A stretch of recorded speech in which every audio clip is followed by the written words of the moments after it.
I'm married to a womanizer. My name is Paul Friedman. I founded the Marriage Foundation, and I'm going to try to help you with this. You know, I don't particularly like labels, calling someone a womanizer. What's really happening is that when you first got married, obviously you didn't realize that he was going to be cheating on you, going to be looking at other women. You thought you were marrying your soulmate, right? And hopefully you had gotten to know him before you got married, and you pretty much knew his character. And you knew he was, at that time, and you probably told everyone he was a good man. What happened? So this video is not for everybody. This video is not for women who married a man 6 months ago and they discovered that they're one of 3 women that he's married to. This video is for women who have been married for a while and they have slowly watched their marriage decay. And now you have seen that your husband is interested in other women. And I'm here to help save marriages. So if your husband really is a womanizer, and I mean that's his character and you knew it from the beginning, this video is not for you. I'm going to be blunt. This video is for those of you who have watched your marriage slowly decay.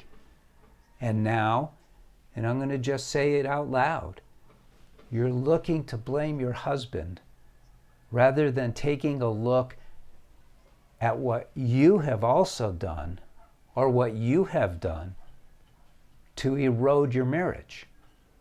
This video is for those of you who are now willing to admit he wasn't a womanizer in the past, or you didn't realize he was a womanizer.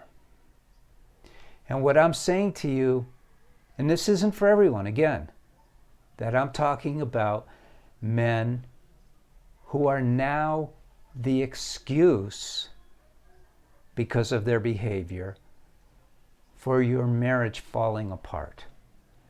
Because we want your marriage to be together. We don't want your marriage just to be together. We want your marriage to be founded on the bedrock of love and happiness. Because those are the promises of marriage. The promises of marriage are that you will be happier every single day of your life than the previous day, literally. The other promise is that the reason you'll be happier is because you're experiencing unconditional love, which is an ever-growing, ever-expanding thing. It's a very spiritual thing. You know, love is real. People hate it. Some people hate it when I start talking about the spiritual aspects of marriage. And that's like saying that you hate love, because love is spiritual, isn't it? You can't touch it, smell it, you can't experience it with your senses, but you know it exists. You can't see it, but you feel it, and you feel it in your heart, and that's what you crave. Now I'm going to go a little deeper. I'm going to say you crave it because you're a soul. And so that's who you are. That's what you are. And love is what satisfies the soul. And that's what you want. So this video is for those of you who are willing to step back and go, okay, maybe it's true. Maybe my husband isn't a womanizer, or maybe he's become a womanizer because the marriage has been falling apart for him just as much as it's been falling apart for me. Because that's usually what happens. Typically what happens in marriages, because people get married without proper education, is the couple starts taking each other for granted. Isn't it so? Isn't that what you did? When you were dating, you were on your best behavior. Over time, you became relaxed. Over more time, you became rude. You started taking your husband for granted. He did the same to you. You started taking each other for granted. But let's look at your side of things. You started dumping your problems on him. You started talking his ear off when maybe it wasn't the right time. You started to have expectations of him that were frankly unreasonable. I'm not going to talk about what he did. That's not what this is about, because we want your marriage to come back. We want to put aside the reality or imagery of your husband being a womanizer, because you wouldn't be searching these videos if you didn't want your marriage back. If you didn't want the real McCoy marriage. And that's what this is all about. It's about getting real. You know, we don't learn about marriage in school. We certainly don't learn it from our parents. It's a complicated thing, marriage. It's simple, but there's so many moving parts.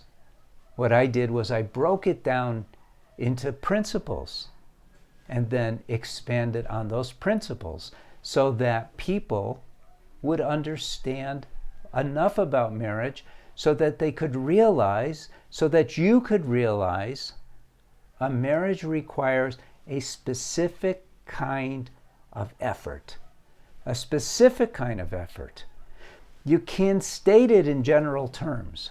In general terms, a marriage requires efforts of love that come from the heart for the purpose of creating love, happiness, and harmony. In general terms, that's all that it is. Okay, you're good to go. You're on your way. But it takes much more than that because there's so much confusion. Our society is downright stupid when it comes to marriage. The advice that you hear from these so-called experts is insane. They talk about sex as if it's the most important thing in marriage. They talk about slutifying yourself if you're a woman, that tells men to be macho, to win their wife. It's much more simple than that. If you want something, you do that which is correct to achieve it. Right? A farmer doesn't go out in the field and stand there and puts in posts and fences. He tills the soil. He fertilizes the ground. He puts in the seed. He waters it. He tends to it, protects it from the diseases that come to plants and the insects. Well, your marriage is also a plant. It's alive. And it requires specific things to do. And we don't learn those things. So generally, now you know. Generally, you do those things from the heart as a soul who wants love. And you only put into your marriage, put into your spouse, loving behavior for the purpose of creating happiness and harmony and experiencing love. Now, maybe you're an angry wife, and so you're calling him a womanizer because mostly because you're angry. And so you're able to calm down You're able to put things into perspective. And you could just get one of my books. You could watch the videos for free, subscribe to this channel, and learn a lot about marriage. You can learn a lot just free. Or maybe you're going to calm down. You're going to get over your anger. You got to control your anger. It's your mind. And maybe you're going to start approaching your marriage. You could get one of my books and learn so much about marriage. Or maybe you're past those points and you really need the help of the course for women that we have so that you can, it's a self-help course in the context of marriage for you so that you can become happier, become calm, and then learn what you should be doing after you've learned how to watch your mind and regulate it. Because that's an important part of marriage. No one ever even talks about that. It's amazing, isn't it? You know, when I first started helping couples with marriages, because I used to be a divorce mediator, it was fairly simple to me. I laid it out in a very simple fashion. I said, okay, you want to be happy. You want your spouse to be happy. So here's the things you do. I called them the beneficial things. Here's the things you don't do. I called it the detrimental things. And I talked a little bit with my couples about the trick. Keeping your mouth shut when you should. Holding back. Doing things. It was mundane. It didn't take long before one of my men came back to me and he said, Paul, your stuff is great, but I can't control it. And I thought, wow, what's going on? I can't control my anger. I could relate to that. I had anger issues myself in the 90s. I couldn't conquer it. I could control it, but I couldn't conquer it. So I thought about it deeply. I did some investigation. I looked into things and confidentially, and I prayed about it. I meditated on it too. I'll be open with you. And it came to me. There's a practice that religious people use. Monastics, monks and nuns. And what they do, it's called dispassionate introspection. And I thought, whoa, dispassionate introspection. Tough. It's a hard one. What it means is you're watching your mind all the time and you're controlling it. So I created this tool called the SO technique. Stop, evaluate, act with wisdom. And I'll use his name as John. I'll use his name John. And we talked about it. I said, try this. I started using it too. For years I couldn't eliminate the anger, and using the SO technique I was able to. So this is firmly incorporated in the course. It's also talked about in the books. It's a very critical part of marriage. What good is knowing what to do if you're a victim of your own habits? Your habits of thought, not your habits of action, because all action springs from thought. But you have to be able to watch your mind, catch the thought habits that are detrimental, find those triggers and wipe those out, right? Why don't we learn this stuff growing up? Okay, we don't. I'm not going to get into a social discussion, but we don't. And yet it's critical for happiness. It's especially critical for happiness in marriage. Marriage is the biggest thing that most of us do in life. Why shouldn't it be happy? Why shouldn't you wake up in the morning, see your spouse and go, oh my God, I'm so happy? You should. It's all about the thoughts. So, for some of you where it's gone too far, you need the Course for Women.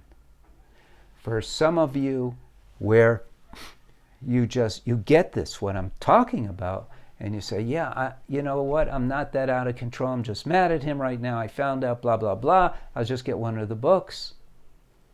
But all of you should subscribe to the channel and just learn more about marriage, get a sense of it, because I live and breathe this stuff.